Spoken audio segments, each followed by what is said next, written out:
In this episode of The Range, I sit down with Matt Cook, a former professional golfer turned podcast producer and founder of Pull Hook Golf. Matt shares a refreshingly raw and honest take on his journey through the golf world, from mini tours to launching one of the most consistent voices in modern golf media. We also dive into Matt's newest venture, the 5 a.m. Comeback, a content series and personal challenge to reclaim his fitness, sharpen his game, and ultimately compete in the Grass League in 2026. The conversation touches on entrepreneurship, podcasting, personal reinvention, and the challenging face of golf media.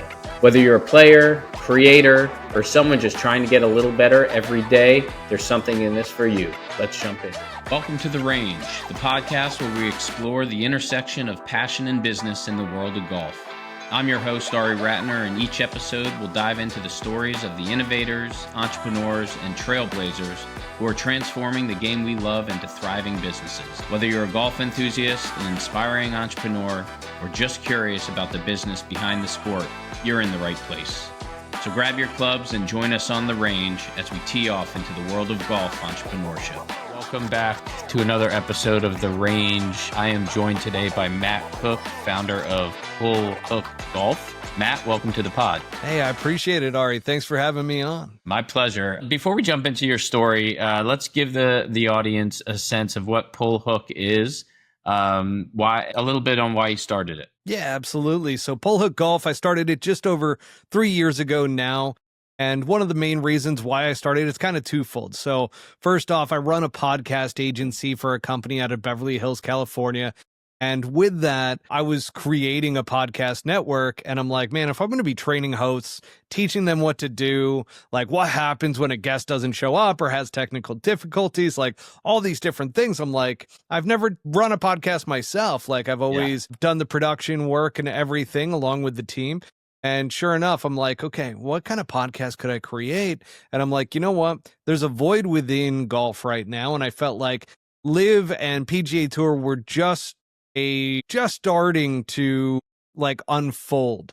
And I'm like, you know what? I want something that's raw. It's unfiltered. It's authentic. And I just didn't feel like there was something along those lines within the golf space, at least not all the way. Like some of these podcasts have gone kind of down that road, but not all the way. And so I was like, let's create a podcast that is real, that, you know, is that unfiltered side to where it's not this persona that is on TV is, oh, this is a gentleman's game and this and that. It's like, I come from a sports background, like all different types of sports before I ever got into golf. And golf is the same way. Like there's trash talking. There is the locker room chats and on course.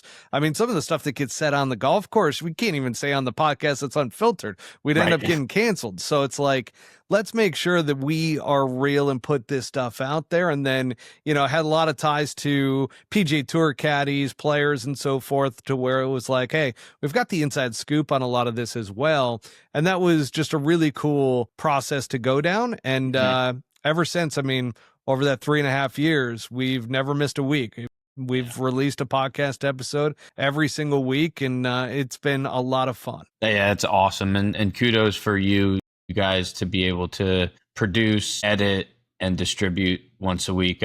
I know in the brief time I've done it, just the challenge behind that. So well done. I do want to touch on, because it's interesting. I was watching a previous podcast, and you guys did launch right around the same time that LIV launched, and is certainly bringing a different aspect to the sport.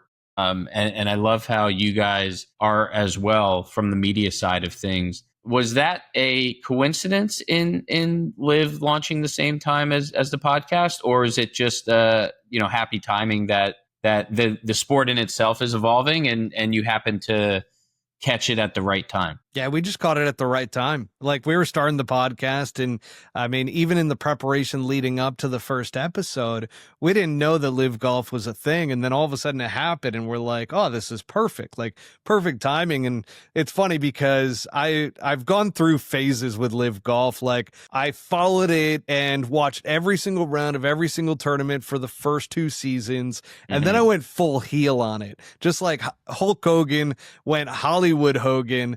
I basically did the same thing. And a lot of it was for entertainment purposes. What's funny, though, is that a lot of the LIV Golf fan base, the kind of I call the LIV cult that's on Twitter X, literally they didn't understand, and they lost their minds with the whole entire thing, because it was somebody who was supporting LIV, but I was always real about LIV. Like, I never blamed the players, but at the same time, I never was like all in, like, this is the best thing ever. I'm like, this is a startup. It's not the greatest yet. Like, it's very different from the PGA Tour. Like, I didn't buy into a lot of the PGA Tour fans that are hardcore PGA Tour fans that hate LIV Golf. Never bought into that side. And I always said, I'm like, listen, from a player's perspective, these guys, like, I do not blame them whatsoever. If I was in their shoes, I would have taken the money. Yeah, for sure.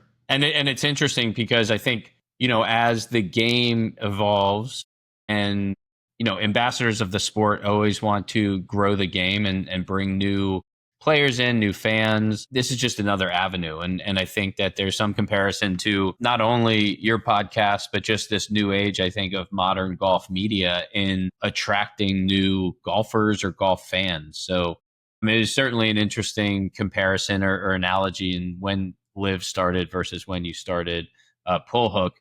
Let's take a step back.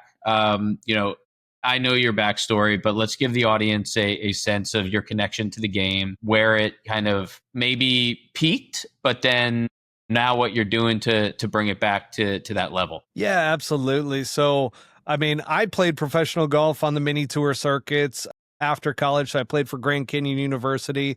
That's actually how I know Terrence Daniels. He was a freshman in my senior year, and we became buddies right off the bat.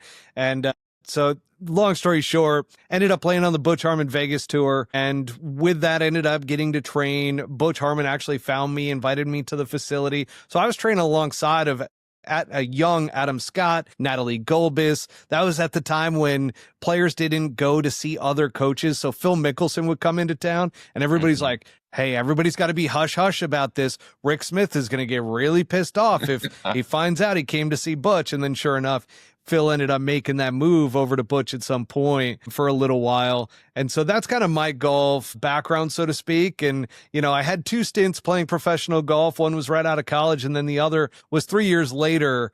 I had a finance job, and I'm like, this is not for me. I need to go back and play again. So I ended up playing on the Pepsi tour and all the ones throughout Arizona, right? And never really felt like I was consistent enough with it, or that that burning in my stomach never really went away to where it's like, hey, I gave it everything I've got. Yeah. And that's something like later on in life, I'm at the point now to where I'm very consistent with everything I do. And like, look at the Pull Hook Golf podcast with having an episode come out every week for over 3 years. Like, that's consistency right there. And I preach it. So for me, I was like, my game has gone to hell. Like, I stopped working out, started getting a little bit overweight over the past 6 months, got the chipping yips, and I'm sitting here, and granted, this has been manifesting for a while, for a couple of years now, to where I'm like, man, I really want to get back to an elite level. I want to compete.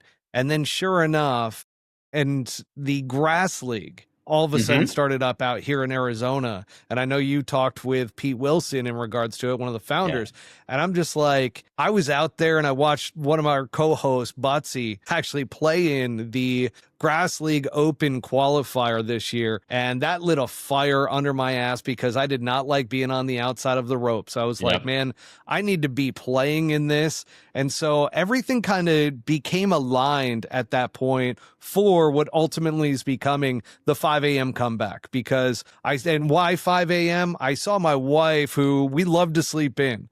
Like, we were big sleepers. And sure enough, I ended up seeing her over the past 6 months start to train at 5 a.m. in the morning. She'd wake up at like 4:45 in the morning, get to the gym at 5, and all of a sudden start working out. And as I started thinking about this, and I'm like, okay, if I give this a run, where can I find the time? Because I run a podcast agency. I've got the Pull Hook Golf podcast, and there's not a lot of time outside. I'm already working a ton. So it's like, where can I find that time? And it was like, oh, you know what? It's going to be at 5 a.m. in the morning, and I'm going to start training. Let's start getting healthy. And then one of the biggest partnerships that came together that really made this and pushed this forward was with Stark Health, which they're based out in LA. And you and I were talking last week when I was on my way to LA.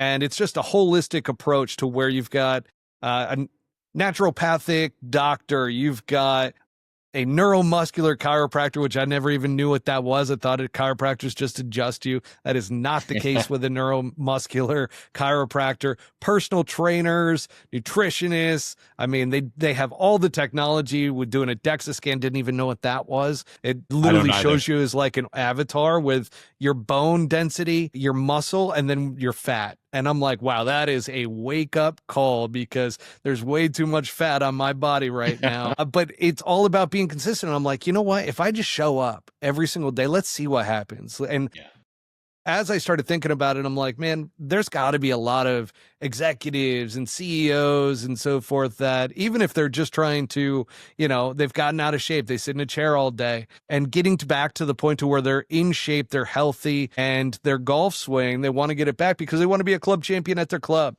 Like, that's the type of person that I looked at to where I'm like, man, anybody, if you just put in the work and dedication, let's see what ends up happening and join along. Because on our Instagram page on Pull Hook Golf, I've been documenting everything in the stories. We're going to start to release some content around Instagram Reels. We're going to do some YouTube videos with it. There's going to be a playlist under Pull Hook Golf for that as well. But yeah, there's been a ton of brands that have just been like, hey, we want to be a part of this with you. We're willing to help you. And man, it has been a cool thing because one of my slogans, so to speak, is teamwork makes the dream work, man. And I could not do it without a solid team behind me. And man, I've got the support right now. So I'm pretty pumped up. Yeah, no, I'm super excited to see the content come out. As you think about yourself, podcast host, former pro, content creator, how do you position yourself or how do you think of yourself as someone in the golf space? I don't. I just kind of exist. Like, I'm like, I've tried to go down that path with, like, at our agency, it's called Mission Matters, which they're a partner in this as well. Like, they're doing the editing work for a lot of the content that is going to be coming out. And I'm just like, they do branding for professionals. And it's just, I'm so multifaceted in a lot of ways to where, granted, I can't sit still. And so I'm just constantly on the go, constantly doing stuff. And that's what people are seeing in these Instagram stories. I've had friends for 10 plus years that are like, holy shit, I didn't know your day was like that. And so it's pretty wild to kind of see those types of comments. But going back, I mean, I don't really see myself within the golf space, business space, or anything else. I just do. I'm just here. I'm existing. I am just trying to do the best that I can. And if that becomes motivation or, somebody's like, oh, I like this content, so be it. But I've never thought of myself. And it's funny because, we've got Butsy on our show, who's a comedian and golf influencer, and he's been in the golf influencer space for a long time. Now they're called creators. So don't get it twisted. I still call them influencers, just like I call Twitter or I call X Twitter. Right. So that being said, I've never considered myself at all to be an influencer in the golf space or anything along those lines. I'm just here to do this. And it was funny because with this 5 a.m. comeback, I'm like, I was talking to some people about it. I'm like, yeah, I think it'd be pretty motivational for these certain people. And then the more I started thinking about it and talking about it, I'm like, I'm doing this for me. Yeah. Like, that's what I'm doing it for.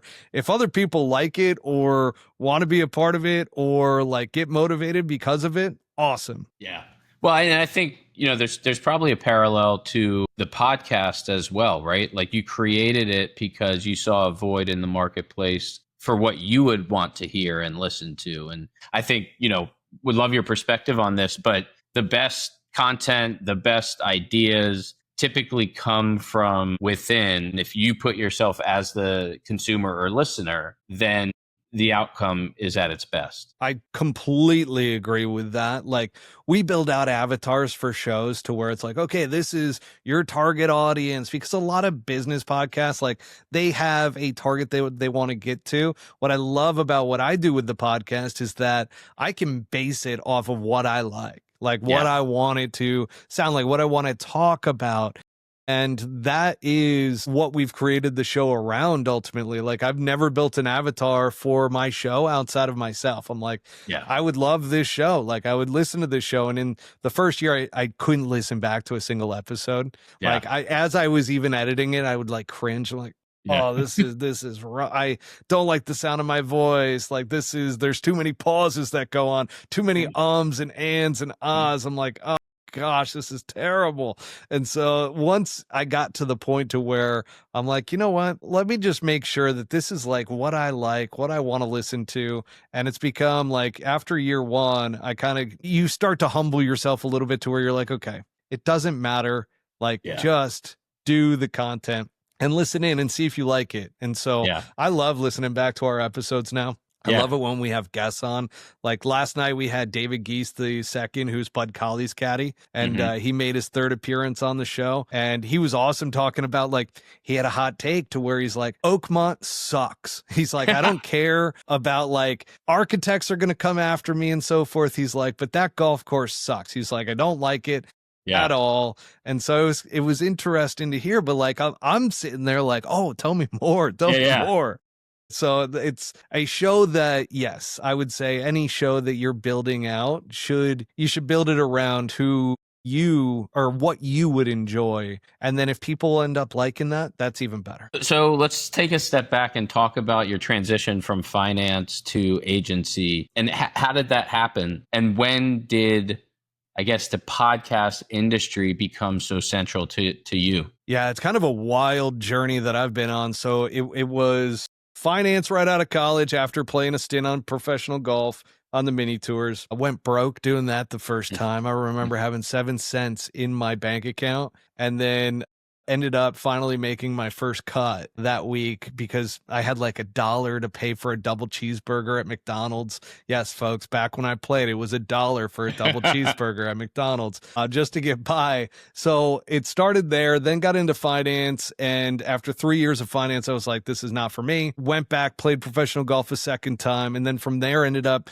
getting a stress fracture in my foot, which then any sponsorships were drying up.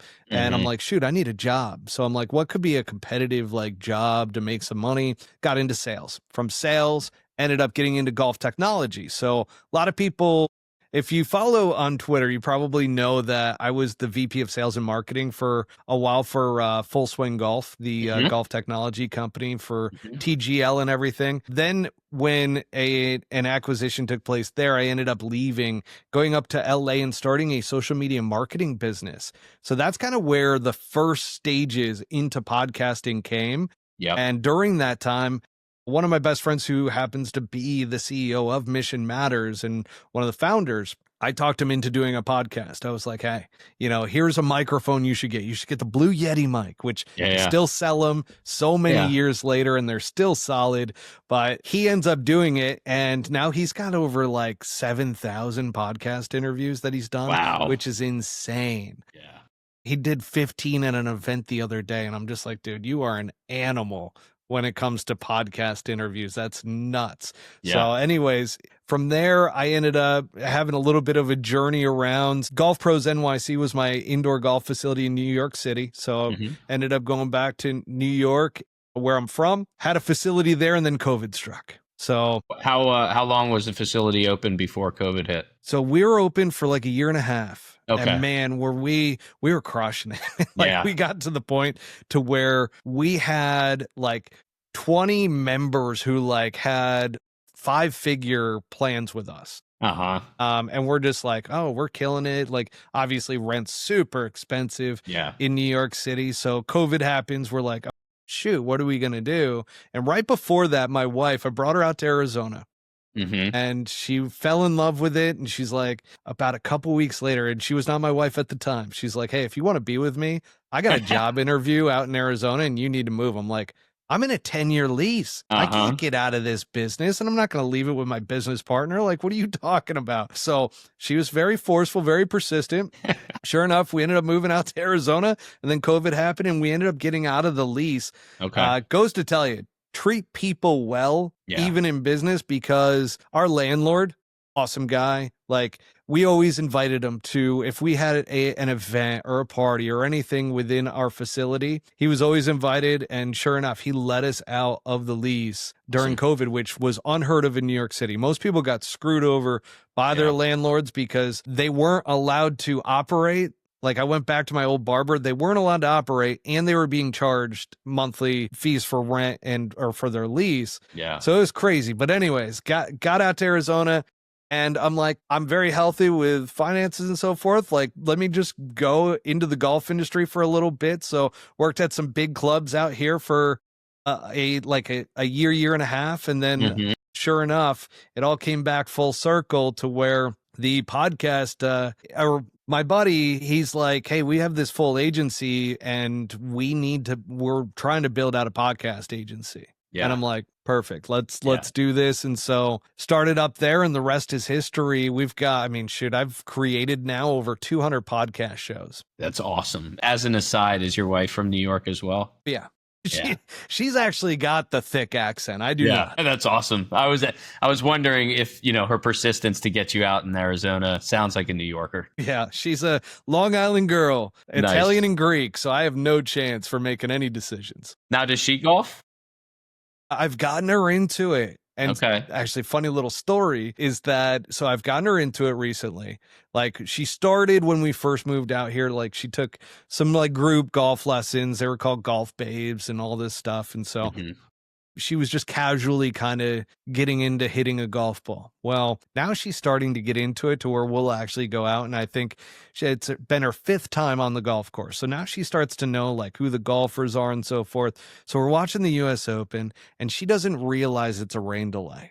And I do not tell her that it's a rain delay. And she's like, holy shit. She's like, Tiger Woods is 1 stroke off. Are you kidding me? You didn't tell me that Tiger Woods was playing in this year's US Open and he's got a chance to tie. So she's going nuts. She's sitting on the couch and I'm behind her and I'm filming this whole thing. I have not released this yet, by the way. So she has asked, like, she's threatened me if I ever release this thing, but we're negotiating a little bit as to what I can share. And so she sees that putt go in. And what's cool is, like, I posted this on social media. People were like, oh my gosh, he had a Men in Black moment to where, like, I wish I could go back in time and experience that for the first time again. She got that experience and went absolutely bonkers. That's amazing. When he made that putt. And then when I told her that it wasn't this year, she just about wanted to kill me, but she got to relive that for the first time, which was pretty neat. It's funny. I was at my parents' house for a barbecue and during the rain delay, and I just had gotten there. And as I was sitting down, threw the TV on, and I was like, oh, I wonder if they're still in the rain delay. And I saw Tiger walking, and you just look at, aside from Tiger on the course, you just look at the fashion back then, and you're like, oh, of course it's not now. That was the other thing. She goes, I should have known. I was about to ask you, why does he look so young? That's awesome. That's There's fantastic. Some few tips there that kind of gave it away, but she never picked up on them. And even that box came up in the bottom left-hand corner that said, you are now watching the 2000 Open. And I'm sitting there, I'm like, please don't see it. Please don't see it. She was caught in the moment. In. Yeah, she was caught in the moment. As we go back and think about your journey to podcasting, let's talk about the beginning of Pull Hook and some of the highs and some of the lows as you look to get it started and build a following. So it was one of the things in the podcast industry. It is known that there's a term called the hockey stick effect, which you're very flat line for a long time in podcasting. This was something that I learned through other experts. I've kind of saw it with some podcasts, but until you're experiencing it yourself, you don't believe it exists. Like there was that side to me to where I'm like, nah, this may never take off. So we're sitting there like the first year, I think we had like 100 listeners. Like it was not much at all. And then all of a sudden, out of nowhere, you saw that uptick. And now we're over 35,000 on a weekly basis. And I'm just like, awesome. what the heck happened? And like people ask me, they're like, what do you think what like led to the success? And the only thing that I tell anybody is like the show, I feel like I've done the same exact thing over and over and over and over and over again. And I don't think that the content has gotten like exponentially better, but the one thing I will say is it's been consistent, and word of mouth starts to hit. People start to get to know you a little bit better, and all of a sudden start spreading the word. And then next thing you know, that show has taken off to where it's like, man, it's gone beyond my beliefs. But there was a lot of moments along the way that were very frustrating. One of my first hosts, rest in peace, Mikey Perez, what an awesome dude, but he was an absolute liability on the show. And I loved the dude so much. And it was like the toughest thing ever was kind of splitting away from him early on with the podcast, because he was hilarious. People absolutely loved him. I loved him. He was your first co-host, right? He was the first co-host. Yeah. And so we did, I think it was like 6 or 7 episodes together. And man, those episodes, I've never done more edit. Like, it was a crash course in learning how to edit episodes, because there were cans crashing, like we would drink on the show, and so he loved to pound these seltzers. And like I remember one episode to where he's got like 20 cans and he's just like he's picking them up, slamming them down, and he's like looking for one that it hasn't been drank yet. I'm like, oh my God, like what the hell am I gonna have to do in the editing process? And so there was one episode, I sent it to him, and it was literally like 1,000 cuts in an hour-long podcast. And I'm just like, this can't happen. This cannot continue this way. So there's definitely like, that was definitely a tough situation. Like, I would say that's been my toughest situation, was learning when to move away from a co-host, so to speak. Nothing to do, like, wasn't a personality thing. It was literally just like, and the shows were good, but it took too much time, and it just wasn't going to be something that we could continue for a long period of time. And then Bobby Brown came into play. So Bobby Brown was a PGA Tour caddy for Dustin Johnson for a really long time. And we just hit it off immediately, and we did the show consistently for a while. But the one thing with co-hosts that I will say is that, like, you got to be prepared for when they don't show up, or all of a sudden you get that text message 5 minutes before a show and they're like, hey, I can't make it tonight. And then you got to have the coming to Jesus moment to where you're like, hey, listen, like, this is not a hobby. Like, this is a job. Like, you have to be there. You have to be consistent with it. So those type of things have been some of the struggles, but I'll tell you what, through all the experiences of all that stuff, like, it is so worth it. But it was so important for me to experience that, to where, like, last night we had, Butsy was flying back from a influencer golf event, a creator event. And he's like, I'm stuck at the airport, not going to be able to jump on tonight. Brent Grant, who's our tour insider, was like, hey, I'm in California, got a super early tee time tomorrow. So sure enough, I'm like going through the Rolodex now, and I'm like, perfect. And it happened immediately to where I'm like, I've been meaning to talk to David Geese about Bud Colley. And like that surge that he's been on, I'm like, let's bring him on. I'm sure he's going to have some interesting takes with Keegan Bradley's situation right now with the Ryder Cup. So it ended up being great. But those are things that early on you panic and you're like, oh my God, what do I do? Especially when it's a live show. Yeah. Well, and it's interesting because when you're going through it, probably frustration's high. You're, again, nervous about how you're going to bring it across the finish line. But now as you look back, you probably are like, good thing you went through that, because now you're prepared, right? Exactly. And now you know how to handle those situations if they ever happen again. Yeah, and it's funny too, because I laugh now and I shouldn't technically say this, but I'm going to say it anyways because I'm raw, unfiltered. Yeah. And like some of the hosts on my podcast agency, like some of the new ones, when all of a sudden they don't have something before a recording, they lose their minds. And I just kind of laugh. I'm like, hang on, like, it'll be fine. Like, here you go. But that only came through years of experience in doing this, to where it's like, there's not much at this point that can kind of phase me, I feel like. Yeah. I've even had the interviews to where, like, the guest that came on, like, has a pretty big ego and like kind of wants to show you up a little bit. Like I've had those, but it's overall, it's just been an absolute blessing. It's been a blessing. And the Yeah. experiences, like you said, you learn from them and you grow from them. And obviously it helps now. Yeah. And as you think about, when you first started the podcast, really to give yourself the experience of starting, hosting, recording, editing, etc. As you started to build a following, did the end goal ever shift, or has it continued to be just get on air and talk about the sport you love in an unfiltered way? Yeah, the latter. I mean, it's Yeah. literally just, it's the love that I have for the sport. And I feel like, I don't know, like I've always felt as though I had a good eye for things, and I see things that most people don't.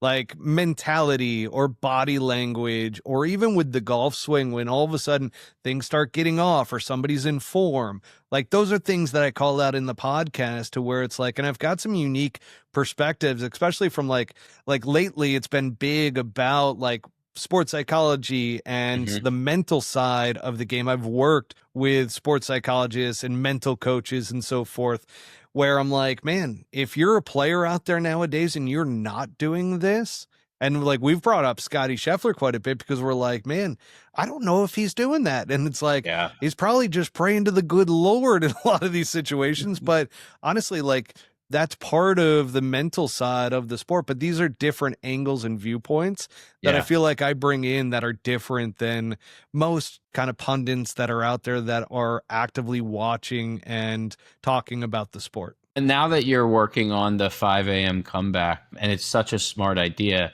do you envision in the future trying to think of kind of mini series like that to build a library of content, or is the approach going to be, as things come up, you'll consider them? Because the idea is great. It's super interesting. I think a lot of non-golfers will be able to connect with it, especially those of us in our older age and not young anymore, needing to figure out kind of the physical and mental aspect of life. Is it the beginning of multiple types of series that fall under the Pull Hook brand, or that's yet to be determined? We've always kind of looked at, the on-course content is very interesting. So I think it will lead to more content under the Pull Hook Golf brand, because we've really wanted to do on-course stuff. And it's funny, this is another one that kind of came up, to where we had a video editor at the end of last year who like knew golf, knew the stuff that people would like as a golfer who thinks golf stuff is funny or whatever. He got it, right? Yeah. Well, sure enough, ends up walking, we like asked for a prepayment for a couple of months, walks away, never to hear from him again for the most part. And it's like, wow, learning from even that type of situation. But we recorded a couple things on course and it never ended up coming out. And that was disappointing. So eventually we're going to get to the point where we have on course content, and, it's that learning process that, okay, we need a camera person. We need an editor to be a part of that. And it's just, we don't have the finances, so to speak, to kind of go all in on that aspect. So it'll be cool with the 5 a.m. comeback, because I've been filming everything for the most part myself. So I've had to figure out like, okay, attach the GoPro to the car window, film like on a tripod with an iPhone when I'm doing a meeting or when I'm doing something else. It's like putting this all together has been an eye-opener for me, and I think it's going to lead to being more efficient with the on-course stuff. But yeah, I think it will certainly become where we add additional pieces to Pull Hook Golf, and it becomes more than just a podcast. Yeah. There've been a couple themes throughout the conversation so far that I want to touch on, because I think both of them have a lot to do with the sport of golf, but also your business journey as well, and it's consistency and just doing. Yeah. And so, if you can just talk a little bit about, and I know you've mentioned it throughout, but growing up at the highest level or close to the highest level in the sport of golf, how was consistency in golf? How is that translated to how you carry yourself on the business side or the entrepreneurial side? as well as just doing and not thinking necessarily about the outcome? I will say that when it comes to the golf side, I feel like that was the one that I actually lacked, the consistency. Mm-hmm. And it was one that even when I was playing my best, I was streaky, right? And that's just where I was stuck in my ways a lot. Like the ego came in, the stubbornness to where it's like, I want to do it my way. I don't want to have to like, go show up and, work so hard on 3-footers all day long. Like that's boring. Like I don't like that. And so in business, actually business has taught me that lesson in terms of consistency. And it kind of went, business was first with consistency, because I realized the most successful, whenever I was successful in business, I was consistent, stayed organized, I showed up, and I got the work done every single time. To where then all of a sudden, if you start losing a little bit of those pieces, all of a sudden you start getting behind on work. You start getting behind in other areas of help, like whatever it is, like in sales, for instance. One thing that I think salespeople can relate to is put the lead in the CRM. Make sure you're tracking your communications. Make sure you're following up and setting yourself notifications. It is something to be said about where it's like, okay, you're doing that and you don't even realize that you're more successful then. And then all of a sudden you start to like get a little lazy with it. And next thing you know, you're missing out on deals and you don't know why. And you think that it's because of your whatever it is that you're saying. I'm saying something wrong. I'm not doing something right. And it's like, no, it's just consistency and making sure that you're doing the right things along the way. So it started in business, then got into personal life to where it was like, okay, let me make sure that I'm doing everything correct when it comes and showing up and being there. That was another part to this, to where I refused to like take over my nights. Because I'm like, I have a dog, I have my wife, like we're looking to have kids soon. And it's like, you can't all of a sudden just take over the nights. Yeah. So that was one of the big things about the 5 a.m. comeback. But now in golf, I feel like my mindset has been the first thing that I've created that has been consistent with how I approach the game now. I don't get super angry and allow it to bother my rounds. Like there's been times recently to where I've gotten frustrated. I've tossed a club, but immediately it was over and done with, and just back to being super calm and letting out that frustration let me get back to a normal baseline level when it comes to that. And then this part to it where it's the practice, right? And I hadn't been able to find the timing in order to go in and practice. And it's awesome. Here in Arizona, we got this indoor golf center called Swing Shift that is open in the early hours of the morning, and basically it unlocks the door when you press the app for your time, go in, and it's just such a cool vibe in there. So for me, being able to go in and do that every other day, like building that consistency now with the golf game, and being able to make sure that when I actually need to perform, that the practice has been put in, that the consistency's there. So I think the last piece that's going to come together through all of this is going to be the golf side and the health side, because fitness wise, like whenever I've had like a personal trainer, which it's expensive, right? Like it's not really sustainable to do for long periods of time unless you're really, really wealthy. And so for me, like not doing and going into a personal trainer, like I became inconsistent. Now I've got a team around me, and it's like I'm showing up every single day in order to do what I need to do for Stark Health and for that program, eating right and everything. Health and golf are going to be the last two that come together, and that's all part of that 5 a.m. comeback. Safe to say that your best golf may be in front of you? I hope so. I always felt like, man, and even like got a golf instructor, Josh Gold, who goes by Track Golfer, like an audience member on our show. And I'm always like, he's a real person, folks. He's a real person. I met him. We vibed right off the bat when I went out. He started helping me with the chipping yips. And that was one of the things to where it's like, man, getting that help week in and week out through him and having a place to go and get that instruction, even when I like showing up, and granted, I haven't been practicing that much up until this point. And even now it's like just at the very beginning of this process. And he was like, holy shit, like you're a ball striker. Like you've got club face control. Like this this is going to get really interesting. So it's like, okay, let's see how good we can get it. Yeah. And I just feel like I've become a little bit robotic with the golf swing too, to where it's like, get some rhythm in there, get some control, and start controlling distances and everything.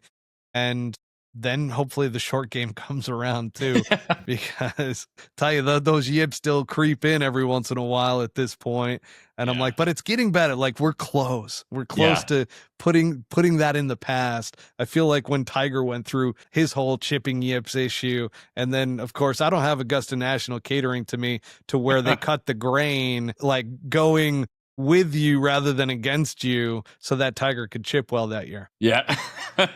Well, it's interesting because you and I have very different connections to the sport.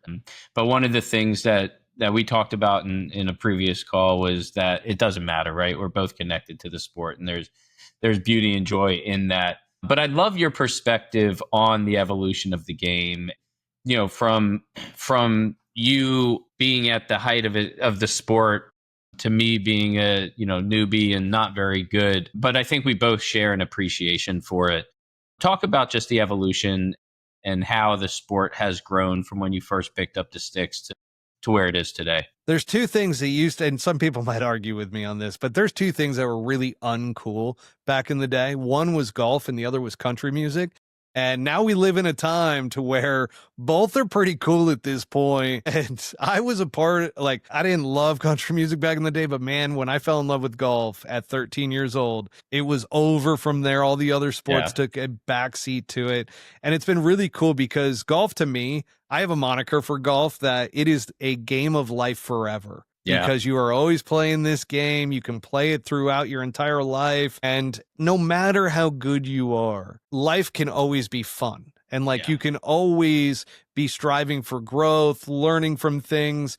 And I learn on the golf course, even in as much experience as I have, I'm still learning. I'm still learning on the golf course, still learning techniques, still learning different shots. There's all of that still goes in. So it is an all-encompassing to where golf, everybody should be able to appreciate and love this sport, no matter what your level is or when you started playing. And so it's been pretty cool to see, especially during COVID. I mean, the sport blew up. The only thing that's been bad about it is the prices here in Arizona, because everybody came to Arizona. Now everybody loves their golf trips out here. Right. Because they realize how good it is. Exactly. Nobody wants to play in the summer except for us. We're the crazy ones that will be out there at 3 p.m. in the afternoon in 116-degree heat. Now, going back to the 5 a.m. Content series, what's the end goal for you? End goal is to make it onto a grass league team in 2026. I want to play in, they've got 3 events this year. I'm not, I know too well, this is not a hype dream or anything along those lines. I do not expect to play in an event this year. Yeah. This is a training year to get my body back to where it needs to be from a mobility standpoint, fitness standpoint, healthy standpoint, and then get the golf game to where under pressure that it will show up and be there. Because that's one of the things people don't realize. They just expect, oh, you know what, I practice and, every once in a while I hit the driving range and, hit a few putts here and there and get into a golf tournament and then they suck. And it's why? Because you weren't consistent when it came to putting in the work, because that is your recipe for confidence and success. That's what gives you confidence under those pressure type of moments. So 2020 on a grass league team, I'll probably have to go through the open qualifier and make it that way. But that's what I ultimately want, because I've told people, I'm like, this is not to try to get onto the PGA Tour. Those days are probably behind me unless something crazy happens through this process. I love that you said probably. So it's not a no, it's just probably. And so it's okay, Grass League has 3 events throughout a year. I can run an agency, I can do the Pull Hook Golf podcast, and I can participate in those. And the vibe is just awesome out there at the Grass League events. Yeah, I've being on the East Coast, it's hard to get out there, but I do plan on it at some point because it looks so fun. It is awesome. It's like Waste Management Phoenix Open. If you haven't been to that, do that one. But definitely try to get out for the Grass League Open next year, or at the end of the year is another event for the Grass League. the championships. And so with that, it's literally the way that they've built it is like a mini Waste Management Phoenix Open, but less kind of corporate and more underground to where like it's a vibe. Yeah, it does seem like it. And I really enjoyed having Pete on. Seems like a great dude.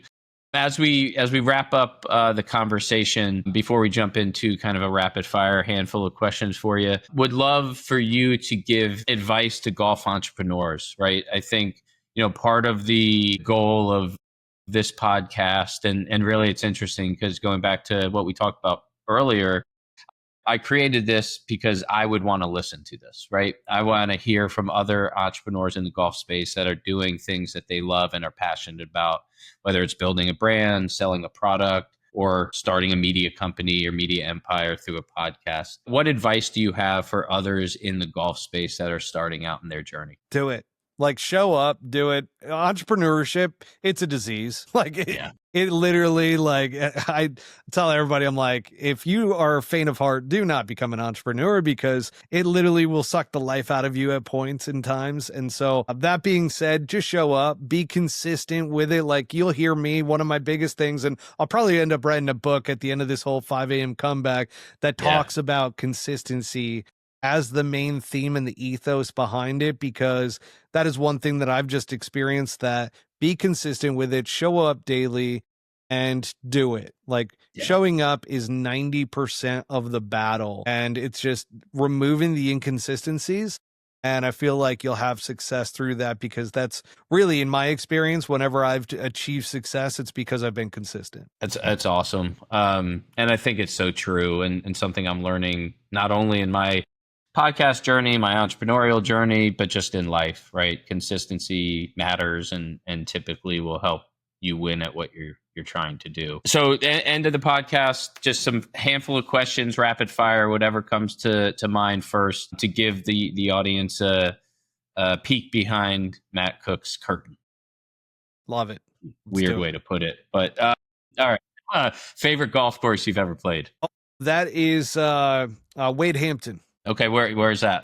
Cashiers, North Carolina. Okay, very cool. Favorite drink and snack while playing? That's a good one. When I'm drinking, it is whiskey. I love Johnny Walker. They've been a sponsor of the podcast, and I don't say it because of that. It's literally when I met them, I was like, do you guys realize that my favorite whiskey of all time is Johnny Walker Blue? That scotch is incredible. I was like, please, just like, and we've got an engraved bottle with Pull Hook Golf on there. Oh, that's cool. I'm just cherishing that thing. I am never opening, for the longest time, I'm not going to open that thing, no matter how many times people ask me. Yeah, I would definitely say that would be the alcoholic beverage. Are you shooting? Like, you taking shots while playing? No, I have it in a flask to where I'm just like taking sips. Little nips, yeah. I'm a sipper. Everybody who like they've drank with me, and I can drink to where I don't love shots. Like, shots are not my thing. I'm a slow drink, and I love old fashions. So if there's an old fashioned in the bar, we'll go ahead and have that on the golf course or Manhattan. Like those are my avenues. I'm not a big beer drinker. Not a big seltzer guy. So those are out. I would say that, like, give me a transfusion, I could do one of those. Those are solid. And we've got a great course here in Wecopaw that does transfusion slushies. Ooh, that sounds delicious. Is incredible. What about a snack? Let's go with, gosh, this is going to be boring. Let's go with a glizzy. Just a good old hot dog at the turn. Yeah, I've always been kind of a hot dog guy when it comes to, grabbing something quick at the turn, because they always tend to have it where it's like you get a sandwich, you don't know how long it's been in there for.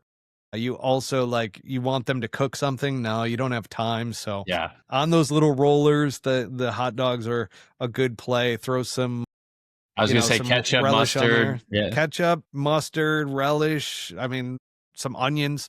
Now you do it up. Yeah, do it up. So I guess from Pull Hook's perspective, dream guest on the podcast. Dream guest on the podcast. I'm 1 degree of separation away from Tiger Woods. So we've had his caddy on, and Lance Bennett, and he's been on multiple times. And I was just like, man, Tiger Woods would be just, and I don't know how much he would share, right? Because I know all the stories about Tiger, not from Lance, but from other guys that have literally played golf with Tiger, to where it's like him on the course, like at the country club versus out in public. Like, we saw very unfiltered. And we saw like when he handed the tampon to JT, like that's the Tiger that I would want to have on the show. Kind of got a little bit of that from Kevin Streelman. We went through half a bottle of whiskey, and that conversation really opened up to where then from then on out, Streelman was a lot more with media and press.